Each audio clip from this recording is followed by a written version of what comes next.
Hi ಸ್ನೇಹಿತರೆ, ಎಲ್ಲರಿಗೂ ನಮಸ್ಕಾರ. ಗೃಹಲಕ್ಷ್ಮಿ ಯೋಜನೆಯ ಪ್ರತಿಯೊಂದು ಫಲಾನುಭವಿಗಳಿಗೆ ಏಪ್ರಿಲ್, ಮಾರ್ಚ್ ಮತ್ತು ಫೆಬ್ರವರಿ ತಿಂಗಳ ಹಣ ಅಂದರೆ ಒಟ್ಟು 3 ತಿಂಗಳ 6,000 ಹಣನ ಒಟ್ಟಿಗೆ ಪ್ರತಿಯೊಂದು ಫಲಾನುಭವಿಗಳಿಗೆ ಜಮಾ ಮಾಡುವುದಾಗಿ ಸರ್ಕಾರ ಭರ್ಜರಿಗೊಳಿಸ್ತಾ ಕೊಟ್ಟಿದ್ದು, ನಿಮ್ಮ ಬ್ಯಾಂಕ್ ಖಾತೆಗೆ ಈ 3 ತಿಂಗಳ ಹಣ ಬರಬೇಕು ಅಂದರೆ ಆದಷ್ಟು ಬೇಗ ಖಂಡಿತವಾಗಿಯೂ ನೀವು ಗೃಹಲಕ್ಷ್ಮಿಗೆ ಮರು ಅರ್ಜಿನ ಹಾಕಬೇಕು ಮತ್ತು ಸರ್ಕಾರ ಜಾರಿಗೆ ತಂದಿರುವ ಕೆಲವು ನಿಯಮಗಳನ್ನ ಪಾಲಿಸಬೇಕು.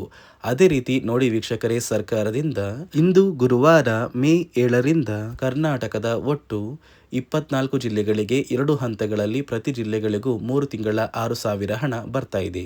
ಈ ಒಂದು ಹಣ ಸಾಕಷ್ಟು ಫಲಾನುಭವಿಗಳಿಗೆ ಕ್ಯಾನ್ಸಲ್ ಕೂಡ ಆಗಿದೆ ಮತ್ತು ರೇಷನ್ ಕಾರ್ಡ್ ದಾರರಿಗೂ ಕೂಡ ಸರ್ಕಾರ 3 ಭರ್ಜರಿ ಗುಡ್ಡಿಸ್ನ ಕೊಟ್ಟಿದ್ದು, ಸರ್ಕಾರದಿಂದ ಏನೆಲ್ಲ ಮಾಹಿತಿ ಬಂದಿದೆ ಅಂತ ನಾನು ನಿಮಗೆ ತಿಳಿಸ್ಕೊಡ್ತಾ ಇದ್ದೀನಿ. ಅದಕ್ಕಿಂತ ಮೊದಲು ನೋಡಿ ವೀಕ್ಷಕರೇ, ನೀವೇನಾದ್ರೂ ಇನ್ನೂ ಕೂಡ ನನ್ನ ಚಾನಲ್ನ ಸಬ್ಸ್ಕ್ರೈಬ್ ಆಗಿಲ್ಲ ಅಂದರೆ ದಯವಿಟ್ಟು ಪ್ರತಿಯೊಬ್ಬರು ನನ್ನ ಚಾನಲ್ನ ಸಬ್ಸ್ಕ್ರೈಬ್ ಮಾಡ್ಕೊಳ್ಳಿ, ಹಾಗೆ ವಿಡಿಯೋಗೆ ಒಂದು ಲೈಕ್ನ ಕೊಡಿ.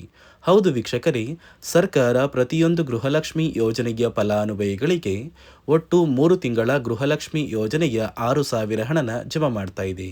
ಏಪ್ರಿಲ್ ತಿಂಗಳ 30ನೇ ಕಂತು, ಮಾರ್ಚ್ ತಿಂಗಳ 29ನೇ ಕಂತು ಹಾಗೂ ಫೆಬ್ರವರಿ ತಿಂಗಳ 28ನೇ ಕಂತು, ಈ 3 ತಿಂಗಳ ಒಟ್ಟು 6,000 ಹಣನ ಪ್ರತಿಯೊಂದು ಫಲಾನುಭವಿಗಳ ಬ್ಯಾಂಕ್ ಖಾತೆಗೆ ಸರ್ಕಾರ ಜಮಾ ಮಾಡ್ತಾ ಇದೆ.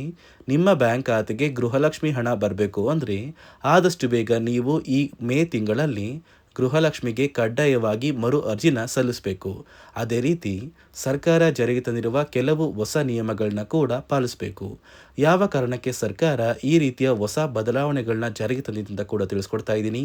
ಅದಕ್ಕಿಂತ ಮೊದಲು ನೋಡಿ ವೀಕ್ಷಕರೇ, ಇಂದು ಗುರುವಾರ ಮೇ 7ರಿಂದ ಕರ್ನಾಟಕದ ಯಾವ ಒಟ್ಟು 24 ಜಿಲ್ಲೆಗಳಿಗೆ 2 ಹಂತಗಳಲ್ಲಿ 3 ತಿಂಗಳ 6,000 ಹಣ ಜಮಾ ಆಗ್ತಾ ಇದೆ ಅಂದರೆ ನೋಡಿ ವೀಕ್ಷಕರೇ, ಮೊದಲ ಹಂತದಲ್ಲಿ ಬಾಗಲಕೋಟೆ, ಬೆಂಗಳೂರು ನಗರ, ಬೆಂಗಳೂರು ಗ್ರಾಮಾಂತರ, ಬೆಳಗಾವಿ, ಬಳ್ಳಾರಿ, ಬೀದರ್, ವಿಜಯನಗರ, ಚಾಮರಾಜನಗರ, ಚಿಕ್ಕಮಗಳೂರು, ಚಿತ್ರದುರ್ಗ, ದಕ್ಷಿಣ ಕನ್ನಡ, ದಾವಣಗೆರೆ, ಧಾರವಾಡ, ಗದಗ ಈ ಜಿಲ್ಲೆಗಳಿಗೆ ಮೊದಲ ಹಂತದಲ್ಲಿ ಹಣ ಜಮಾ ಆಗ್ತಾ ಇದೆ.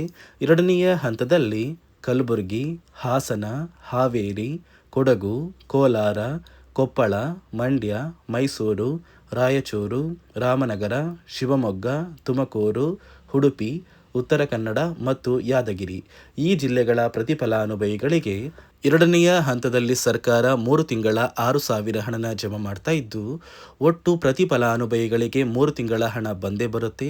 ನಿಮ್ಮ ಬ್ಯಾಂಕ್ ಖಾತೆಗೆ ಮೇ 15ರೊಳಗೆ ಪ್ರತಿಯೊಬ್ಬರು ಗೃಹಲಕ್ಷ್ಮಿ ಹಣನ ಪಡ್ಕೋತೀರಾ. ಆದರೆ ನೀವು ಹಣ ಪಡಿಬೇಕು ಅಂದರೆ ಈ ಕೂಡಲೇ ನೀವು ಗೃಹಲಕ್ಷ್ಮಿಗೆ ಮರು ಅರ್ಜಿನ ಹಾಕಬೇಕು ಅಂತ ಸರ್ಕಾರ ಆದೇಶ ಕೊಟ್ಟಿದೆ. ಅದೇ ರೀತಿ ಸರ್ಕಾರ ಕೆಲವು ನಿಯಮಗಳನ್ನ ಗೃಹಲಕ್ಷ್ಮಿ ಯೋಜನೆಗೆ ಜಾರಿಗೆ ತಂದಿದ್ದು, ಎಲ್ಲ ರೀತಿಯ ನಿಯಮಗಳನ್ನ ಕೂಡ ನೀವು ಪಾಲಿಸಬೇಕಾಗುತ್ತೆ. ನಿಮ್ಮ ಬ್ಯಾಂಕ್ ಖಾತೆಗೆ ಹಣ ಜಮಾ ಆಗಬೇಕು ಅಂದರೆ ಈ ಮೇ ತಿಂಗಳಲ್ಲಿ ನೀವು ಒಂದು ಮುಖ್ಯವಾದ ಕೆಲಸನ ಮಾಡಬೇಕಾಗುತ್ತೆ. ಆ ಒಂದು ಕೆಲಸ ಏನು ಅಂದ್ರೆ ಗೃಹಲಕ್ಷ್ಮಿಗೆ ಮರು ಅರ್ಜಿನ ಹಾಕೋದು ಕಡ್ಡಾಯವಾಗಿದೆ. ನೀವು ಮರು ಅರ್ಜಿ ಹಾಕಿದ್ರೆ ಮಾತ್ರ ನಿಮ್ಮ ಬ್ಯಾಂಕ್ ಖಾತೆಗೆ ಗೃಹಲಕ್ಷ್ಮಿ ಹಣ ಬರೋದು. ಹಾಗಾದ್ರೆ ಹೇಗೆ ಈ ಮರು ಅರ್ಜಿನ ಹಾಕಬೇಕು ಅಂತ ನೀವು ಕೇಳ್ಬೋದು, ಮತ್ತು ಯಾವ ಕಾರಣಕ್ಕೆ ಅಂತ ನೋಡಿ ವೀಕ್ಷಕರೇ, ಸುಮಾರು 2 ಲಕ್ಷಕ್ಕಿಂತ ಅಧಿಕ ಮಹಿಳೆಯರು ಗೃಹಲಕ್ಷ್ಮಿ ಯೋಜನೆಯಲ್ಲಿ ಇಲ್ಲಿಯವರೆಗೂ ಮರಣ ಹೊಂದಿದ್ದಾರೆ. ಸೊ ಮರಣ ಹೊಂದಿರುವ ಫಲಾನುಭವಿಗಳ ಒಂದು ಹೆಸರನ್ನ ಗೃಹಲಕ್ಷ್ಮಿ ಯೋಜನೆಯಿಂದ ಸರ್ಕಾರ ಕ್ಯಾನ್ಸಲ್ ಮಾಡಬೇಕು. ಯಾಕಂದ್ರೆ ಆ ಫಲಾನುಭವಿಗಳ ಬ್ಯಾಂಕ್ ಖಾತೆಗೆ ಇನ್ನೂ ಕೂಡ ಹಣ ಜಮಾ ಆಗ್ತಾ ಇದೆ. ಇದೇ ಕಾರಣಕ್ಕೆ ಈ ಮೇ ತಿಂಗಳಲ್ಲಿ ಸರ್ಕಾರದಿಂದ ಕೆಲವು ಅಧಿಕಾರಿಗಳನ್ನ ನೇಮಕ ಮಾಡಿ ನಿಮ್ಮ ಮನೆಗೆ ಬಂದು ಪ್ರತಿಯೊಂದು ಫಲಾನುಭವಿಗಳ ಒಂದು ದಾಖಲಾತಿಗಳನ್ನ ಚೆಕ್ ಮಾಡ್ತಾರೆ. ಸೊ ದಾಖಲಾತಿಗಳನ್ನ ಚೆಕ್ ಮಾಡಿ ಎಂಟ್ರಿ ಮಾಡ್ಕೊಂಡು ಹೋಗ್ತಾರೆ. ನಂತರ ಪ್ರತಿಯೊಂದು ಫಲಾನುಭವಿಗಳಿಗೆ ಗೃಹಲಕ್ಷ್ಮಿ ಹಣ ಜಮಾ ಆಗೋದು.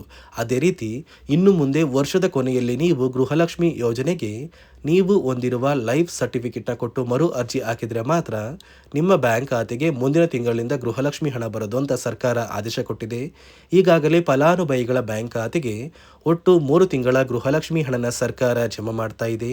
ನಿಮ್ಮ ಬ್ಯಾಂಕ್ ಖಾತೆಗೂ ಕೂಡ ಸರ್ಕಾರ ಈ ಮೇ ತಿಂಗಳ 10ನೇ ತಾರೀಕಷ್ಟರಲ್ಲಿ ಪ್ರತಿಯೊಂದು ಫಲಾನುಭವಿಗಳಿಗೆ ಸೇರಬೇಕಾಗಿರುವ 3 ತಿಂಗಳ ಗೃಹಲಕ್ಷ್ಮಿ ಹಣ ಜಮಾ ಆಗುತ್ತೆ. ಮತ್ತು ಸರ್ಕಾರದಿಂದ ಜಾರಿಗೆ ತಂದಿರುವ ಹೊಸ ನಿಯಮಗಳನ್ನ ನೀವು ಪಾಲಿಸಿದರೆ ಮಾತ್ರ ನಿಮ್ಮ ಬ್ಯಾಂಕ್ ಖಾತೆಗೆ ಮುಂದಿನ ದಿನಗಳಲ್ಲಿ ಗೃಹಲಕ್ಷ್ಮಿ ಹಣ ಬರದು ಅಂತ ಸರ್ಕಾರ ಆದೇಶ ಕೊಟ್ಟಿದೆ. ರೇಷನ್ ಕಾರ್ಡ್ ಹೊಂದಿರುವ ಪ್ರತಿಯೊಂದು ಕಾರ್ಡ್ದಾರರಿಗೂ ಕೂಡ ಸರ್ಕಾರ 3 ಮುಖ್ಯವಾದ ಭರ್ಜರಿ ಗುಡ್ ನ್ಯೂಸ್ನ ಕೊಟ್ಟಿದ್ದು, ಮೊದಲ ಒಂದು ಗುಡ್ ನ್ಯೂಸ್ ಬಂದು ಸರ್ಕಾರ ಹೊಸ ರೇಷನ್ ಕಾರ್ಡ್ಗೆ ಅರ್ಜಿನ ಸ್ವೀಕಾರ ಮಾಡ್ತಾ ಇದೆ. ನೀವು ಕೂಡ ಹೊಸ ರೇಷನ್ ಕಾರ್ಡ್ನ ಪಡಿಬೇಕು ಅಂದರೆ ಆದಷ್ಟು ಬೇಗ ಅರ್ಜಿನ ಹಾಕಿ. ಅದೇ ರೀತಿ ಎರಡನೆಯ ಒಂದು ಗುಡ್ ನ್ಯೂಸ್ ಬಂದು ನೋಡಿ ವೀಕ್ಷಕರೇ, ನಿಮ್ಮ ಒಂದು ರೇಷನ್ ಕಾರ್ಡ್ಗೆ ಸರ್ಕಾರ ಈ ಏಪ್ರಿಲ್ ತಿಂಗಳಲ್ಲಿ ಫೆಬ್ರವರಿ ಮತ್ತು ಮಾರ್ಚ್ ತಿಂಗಳ ಒಟ್ಟು 2 ತಿಂಗಳ ಇಂದಿರಾ ಕಿಟ್ನ ವಿತರಣೆ ಮಾಡ್ತಾ ಇದೆ. 5 ರೀತಿಯ ಆಹಾರ ಪದಾರ್ಥಗಳು ಇರುವಂತಹ 10 ಆಹಾರ ಪದಾರ್ಥಗಳನ್ನ ಸರ್ಕಾರ ಈ ಏಪ್ರಿಲ್ ತಿಂಗಳಲ್ಲಿ ಪ್ರತಿಯೊಂದು ರೇಷನ್ ಕಾರ್ಡ್ದಾರರಿಗೆ ಕೊಡ್ತಾ ಇದ್ದು, ಪ್ರತಿಯೊಬ್ಬರಿಗೂ ಆದಷ್ಟು ಬೇಗ ಈ ಒಂದು ಸೌಲಭ್ಯ ಸಿಗ್ತಾ ಇದೆ. ಅದೇ ರೀತಿ ಮೂರನೆಯ ಒಂದು ಗುಡ್ ನ್ಯೂಸ್ ಬಂದು, ಇನ್ನು ಮುಂದೆ ನೀವು ಉಚಿತ ಅಕ್ಕಿ ಪಡಿಬೇಕು ಅಂದರೆ ಆ ಒಂದು ಬಯೋಮೆಟ್ರಿಕ್ ಮಷಿನ್ ಮೇಲೆ ಬೆರಳಿಡುವಂತಹ ಅವಶ್ಯಕತೆ ಇಲ್ಲ. ಯಾಕಂದರೆ ಇದೀಗ ಸರ್ಕಾರ ನಿಮ್ಮ ಒಂದು ಬೆರಳು ಆ ಒಂದು ಮಷಿನಲ್ಲಿ ಎಂಟ್ರಿ ಆಗಿಲ್ಲ ಅಂದರೂ ಕೂಡ ಆ ಒಂದು ಅಧಿಕಾರಿಗಳು ಪುಸ್ತಕದಲ್ಲಿ ನಿಮ್ಮ ಒಂದು ಹೆಸರನ್ನ ಬರ್ಕೊಂಡು ನಿಮ್ಮ ಕಾರ್ಡಿಗೆ ಅಕ್ಕಿನ ಕೊಡಬೇಕು ಅಂತ ಸರ್ಕಾರ ಆದೇಶ ಕೊಟ್ಟಿದ್ದು, ಈ 3 ಗುಡ್ ನ್ಯೂಸ್ನ ಪ್ರತಿಯೊಂದು ಫಲಾನುಭವಿಗಳಿಗೆ ಸರ್ಕಾರ ಕೊಡ್ತಾ ಇದೆ. ಇದರ ಜೊತೆಗೆ ನಿಮ್ಮ ಬ್ಯಾಂಕ್ ಖಾತೆಗೆ ಗೃಹಲಕ್ಷ್ಮಿ ಯೋಜನೆಯ ಹಣ ಇನ್ನು ಮುಂದೆ ಬರಬೇಕು ಅಂದರೆ 5 ರೀತಿಯ ಹೊಸ ನಿಯಮಗಳನ್ನ ನೀವು ಪಾಲಿಸಬೇಕು ಅಂತ ಸರ್ಕಾರ ಆದೇಶ ಕೊಟ್ಟಿದೆ. ಅದೇ ರೀತಿ ನೋಡಿ ಸ್ನೇಹಿತರೆ, ಈ ಬಾರಿ ಸುಮಾರು 1 ಲಕ್ಷಕ್ಕಿಂತ ಅಧಿಕ ಫಲಾನುಭವಿಗಳ ಬ್ಯಾಂಕ್ ಖಾತೆಗೆ ಸರ್ಕಾರ ಗೃಹಲಕ್ಷ್ಮಿ ಯೋಜನೆಯ ಹಣನ ಜಮಾ ಮಾಡ್ತಾ ಇಲ್ಲ. ಕಾರಣ ಏನು ಅಂದರೆ, ನಿಮ್ಮ ಬ್ಯಾಂಕ್ ಖಾತೆಗೆ ಡೆಬಿಟ್ ಮೂಲಕ ಹಣ ಜಮಾ ಮಾಡುವಂತಹ ಸಂದರ್ಭದಲ್ಲಿ ಸರ್ಕಾರ ಸಾಕಷ್ಟು ಫಲಾನುಭವಿಗಳ ಒಂದು ಬ್ಯಾಂಕ್ ಖಾತೆಗೆ ಹಣ ಜಮಾ ಮಾಡೋದನ್ನು ಕ್ಯಾನ್ಸಲ್ ಮಾಡಿದೆ. ಯಾಕಂದರೆ ಇತ್ತೀಚೆಗೆ ಹಣಕಾಸು ಇಲಾಖೆ ಜಾರಿಗೆ ತಂದಿರುವ 5 ನಿಯಮಗಳ ಆಧಾರದ ಮೇಲೆ ಪ್ರತಿಯೊಂದು ಫಲಾನುಭವಿಗಳಿಗೆ ಸರ್ಕಾರ ಈ ಒಂದು ಹಣನ ಜಮಾ ಮಾಡ್ತಾ ಇದ್ದು, ಯಾರೆಲ್ಲ ಫಲಾನುಭವಿಗಳು ಈ ನಿಯಮಗಳನ್ನ ಪಾಲಿಸಿಲ್ಲ ನಿಮ್ಮ ಬ್ಯಾಂಕ್ ಖಾತೆಗೂ ಕೂಡ ಹಣ ಜಮಾ ಆಗೋದಿಲ್ಲ. ಹಾಗಾದರೆ ಬನ್ನಿ ಸ್ನೇಹಿತರೆ, ಸರ್ಕಾರ ಜಾರಿಗೆ ತಂದಿರುವ ಆ 5 ಹೊಸ ನಿಯಮಗಳು ಏನು ಅಂತ ನಾನು ನಿಮಗೆ ತಿಳಿಸ್ಕೊಡ್ತಾ ಇದ್ದೀನಿ.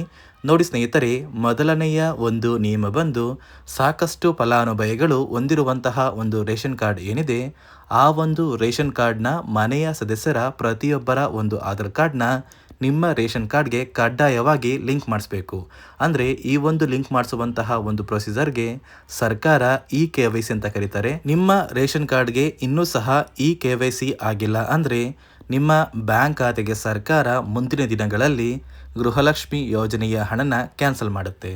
ಅದೇ ರೀತಿ ಎರಡನೆಯ ಒಂದು ನಿಯಮ ಬಂದು, ಸಾಕಷ್ಟು ಫಲಾನುಭವಿಗಳು ಕಳೆದ 3 ತಿಂಗಳಿಂದ ಸರ್ಕಾರದಿಂದ ಬರ್ತಾ ಇರುವಂತಹ ಒಂದು ರೇಷನ್ ಏನಿದೆ, ಅಂದರೆ ಉಚಿತ ಅಕ್ಕಿ ಏನಿದೆ, ಈ ಒಂದು ರೇಷನ್ನ ಪಡ್ಕೋತಾ ಇಲ್ಲ. ಒಂದು ವೇಳೆ ಕಳೆದ 3 ತಿಂಗಳಿಂದ ನೀವು ರೇಷನ್ನ ಪಡ್ಕೊಂಡಿಲ್ಲ ಅಂದರೆ ಸರ್ಕಾರ ನಿಮ್ಮ ಬಳಿ ಇರುವಂತಹ ಒಂದು ರೇಷನ್ ಕಾರ್ಡ್ನ ಕ್ಯಾನ್ಸಲ್ ಮಾಡುತ್ತೆ. ನಿಮ್ಮ ರೇಷನ್ ಕಾರ್ಡ್ನ ಸರ್ಕಾರ ಕ್ಯಾನ್ಸಲ್ ಮಾಡಿದರೆ ನಿಮ್ಮ ಬ್ಯಾಂಕ್ ಖಾತೆಗೆ ಗೃಹಲಕ್ಷ್ಮಿ ಯೋಜನೆಯ ಹಣ ಇರ್ಬೋದು ಮತ್ತು ಸರ್ಕಾರದಿಂದ ಬರುವಂತಹ ಒಂದು ಸೌಲಭ್ಯಗಳನ್ನ ನೀವು ಕಳ್ಕೋಬೇಕಾಗುತ್ತೆ. ಅದೇ ರೀತಿ ಮೂರನೆಯ ಒಂದು ನಿಯಮ ಬಂದು, ನೋಡಿ ಸ್ನೇಹಿತರೆ, ನಿಮ್ಮ ಬಳಿ ಇರುವಂತಹ ಒಂದು ಆಧಾರ್ ಕಾರ್ಡ್ ಏನಿದೆ, ಆ ಒಂದು ಆಧಾರ್ ಕಾರ್ಡ್ನ ಕಳೆದ 15 ವರ್ಷಗಳಲ್ಲಿ ನೀವು ಯಾವುದೇ ರೀತಿಯ ಒಂದು ತಿದ್ದುಪಡಿನ ಮಾಡಿಸಿಲ್ಲ ಅಂದರೆ ನಿಮ್ಮ ಬ್ಯಾಂಕ್ ಖಾತೆಗೆ ಸರ್ಕಾರ ಗೃಹಲಕ್ಷ್ಮಿ ಯೋಜನೆಯ ಹಣನ ಕ್ಯಾನ್ಸಲ್ ಮಾಡುತ್ತೆ. ಯಾಕಂದರೆ ಸರ್ಕಾರದಿಂದ ಬಂದಿರುವಂತಹ ಒಂದು ಆದೇಶದ ಪ್ರಕಾರ ಪ್ರತಿಯೊಂದು ಫಲಾನುಭವಿಗಳು ಕಳೆದ 15 ವರ್ಷಗಳಲ್ಲಿ ಯಾವುದೇ ರೀತಿಯ ಒಂದು ತಿದ್ದುಪಡಿನ ನಿಮ್ಮ ಆಧಾರ್ ಕಾರ್ಡ್ಗೆ ನೀವು ಮಾಡಿಸಿಲ್ಲ ಅಂದರೆ ಕಡ್ಡಾಯವಾಗಿ ಆದಷ್ಟು ಬೇಗ ನಿಮ್ಮ ಆಧಾರ್ ಕಾರ್ಡ್ಗೆ ತಿದ್ದುಪಡಿನ ಮಾಡಿಸಿ. ಅದೇ ರೀತಿ 4ನೆಯ ಒಂದು ನಿಯಮ ಬಂದು, ನಿಮ್ಮ ಕುಟುಂಬದ ಒಂದು ವಾರ್ಷಿಕ ಆದಾಯ 7 ಲಕ್ಷಕ್ಕಿಂತ ಕಡಿಮೆ ಇರಬೇಕು. ಒಂದು ವೇಳೆ ನಿಮ್ಮ ಕುಟುಂಬದ ವಾರ್ಷಿಕ ಆದಾಯ 7 ಲಕ್ಷಕ್ಕಿಂತ ಜಾಸ್ತಿ ಇದ್ದರೆ ನಿಮ್ಮ ಬ್ಯಾಂಕ್ ಖಾತೆಗೆ ಸರ್ಕಾರ ಗೃಹಲಕ್ಷ್ಮಿ ಯೋಜನೆಯ ಹಣನ ಕ್ಯಾನ್ಸಲ್ ಮಾಡುತ್ತೆ. ಅದೇ ರೀತಿ 5ನೆಯ ಒಂದು ನಿಯಮ ಬಂದು, ನಿಮ್ಮ ಕುಟುಂಬದ ಸದಸ್ಯರು ಅಥವಾ ಗೃಹಲಕ್ಷ್ಮಿ ಯೋಜನೆಯ ಫಲಾನುಭವಿಗಳು ಯಾರು ಕೂಡ ಸರ್ಕಾರಿ ನೌಕರರಾಗಿ ಕಾರ್ಯನಿರ್ವಹಿಸ್ತಾ ಇರಬಾರ್ದು. ಒಂದು ವೇಳೆ ನಿಮ್ಮ ಕುಟುಂಬದಲ್ಲಿ ಯಾರೇ ಆಗಿದ್ರೂ ಸರ್ಕಾರಿ ನೌಕರರಾಗಿ ಕಾರ್ಯನಿರ್ವಹಿಸ್ತಾ ಇದ್ದರೆ ನಿಮ್ಮ ಬ್ಯಾಂಕ್ ಖಾತೆಗೆ ಗೃಹಲಕ್ಷ್ಮಿ ಯೋಜನೆಯ ಹಣ ಕ್ಯಾನ್ಸಲ್ ಆಗುತ್ತೆ. ಈ 5 ನಿಯಮಗಳ ಆಧಾರದ ಮೇಲೆ ಪ್ರತಿಯೊಂದು ಫಲಾನುಭವಿಗಳಿಗೆ ಸರ್ಕಾರ ಹಣ ಜಮಾ ಮಾಡ್ತಾ ಇದೆ. ಒಂದು ವೇಳೆ ನೀವು ಈ 5 ನಿಯಮಗಳನ್ನ ಪಾಲಿಸಿಲ್ಲ ಅಂದರೆ ನೀವು ಕೂಡ ಗೃಹಲಕ್ಷ್ಮಿ ಯೋಜನೆಯ ಹಣದಿಂದ ವಂಚಿತರಾಗಬೇಕಾಗುತ್ತೆ. ನೋಡಿ ವೀಕ್ಷಕರೇ, ಸರ್ಕಾರದಿಂದ ಇಂದು ಗುರುವಾರ ಮೇ 7ರಂದು ಕರ್ನಾಟಕದ 24 ಜಿಲ್ಲೆಗಳಿಗೆ 2 ಹಂತಗಳಲ್ಲಿ 3 ತಿಂಗಳ ಗೃಹಲಕ್ಷ್ಮಿ ಯೋಜನೆಯ 6,000 ಹಣ ಜಮಾ ಆಗ್ತಾ ಇದೆ. ಅದೇ ರೀತಿ ರೇಷನ್ ಕಾರ್ಡ್ದಾರರಿಗೂ ಕೂಡ ಸರ್ಕಾರ ಭರ್ಜರಿ ಗುಡ್ಡಿಸ್ಗಳನ್ನ ಕೊಟ್ಟಿದ್ದು, ಪ್ರತಿ ಫಲಾನುಭವಿಗಳಿಗೆ ಎಲ್ಲ ರೀತಿಯ ಸೌಲಭ್ಯಗಳನ್ನ ಸರ್ಕಾರ ಕೊಟ್ಟೇ ಕೊಡುತ್ತೆ ಅಂತ ಹೇಳ್ತಾ, ಇದಿಷ್ಟು ಸರ್ಕಾರದಿಂದ ಬಂದಿರುವ ಹೊಸ ಮಾಹಿತಿಯಾಗಿದೆ. ನಾನು ಕೊಟ್ಟಿರುವ ಮಾಹಿತಿ ನಿಮಗೆ ಇಷ್ಟ ಆಗಿದ್ದಲ್ಲಿ ದಯವಿಟ್ಟು ಪ್ರತಿಯೊಬ್ಬರು ನನ್ನ ಚಾನಲ್ನ ಸಬ್ಸ್ಕ್ರೈಬ್ ಮಾಡ್ಕೊಳ್ಳಿ. ಹಾಗೆ ವಿಡಿಯೋಗೆ ಒಂದು ಲೈಕ್ನ ಕೊಡಿ.